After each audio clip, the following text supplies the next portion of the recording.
Sementara itu mendominasi permainan sejak awal pertandingan.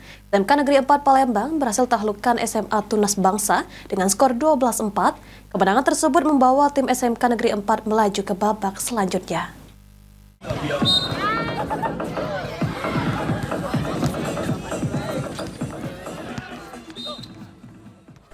Turnamen basket 3x3 tingkat SMA memperebutkan Piala Pangdam 2 Sriwijaya.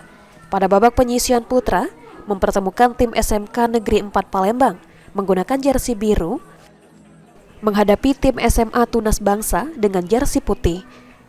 Pada babak penyisian, kedua tim berjuang keras demi melaju ke babak selanjutnya. Terlihat dari awal pertandingan, tim SMK Negeri 4 mendominasi pertandingan dan berhasil unggul lebih awal. Tak mau tertinggal, tim SMA TB mencoba mengejar ketertinggalan atas tim SMK 4, namun beberapa tembakan gagal masuk ring dan tidak menghasilkan poin, sehingga membuat tim SMA TB semakin jauh tertinggal.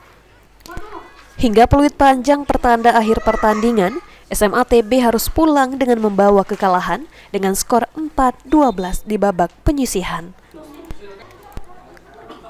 Dani Jualian Adrian, pemain SMK Negeri 4 Palembang, mengatakan, selama kurang lebih 3 bulan dirinya bersama tim mempersiapkan diri untuk mengikuti turnamen basket 3x3 memperebutkan Piala Pangdam 2 Sriwijaya. Dengan melaju ke babak selanjutnya, Dani menargetkan meraih juara 1, sehingga perlu persiapan yang lebih matang untuk terus melaju ke babak selanjutnya. Harus lebih matang lagi sih. Lebih matang lagi, lebih kuat lagi. Oke, target dari tim kita sendiri? Juara lah. Juara. Sejauh ini persiapannya sudah berapa lama? Sudah kurang lebih 3 bulan. 3 bulan ya. Emang mempersiapkan untuk turnamen ini sendiri? Sementara Rido, pemain basket 3x3 SMA Tunas Bangsa, mengatakan, dengan kekalahan yang diperoleh merupakan hasil dari persiapan yang kurang matang, sehingga ke depan perlu latihan dan persiapan yang lebih maksimal untuk kompetisi basket selanjutnya. Kalau dari permainan kami pribadi belum maksimal, mungkin perlu latihan lebih ditingkatkan lagi latihannya.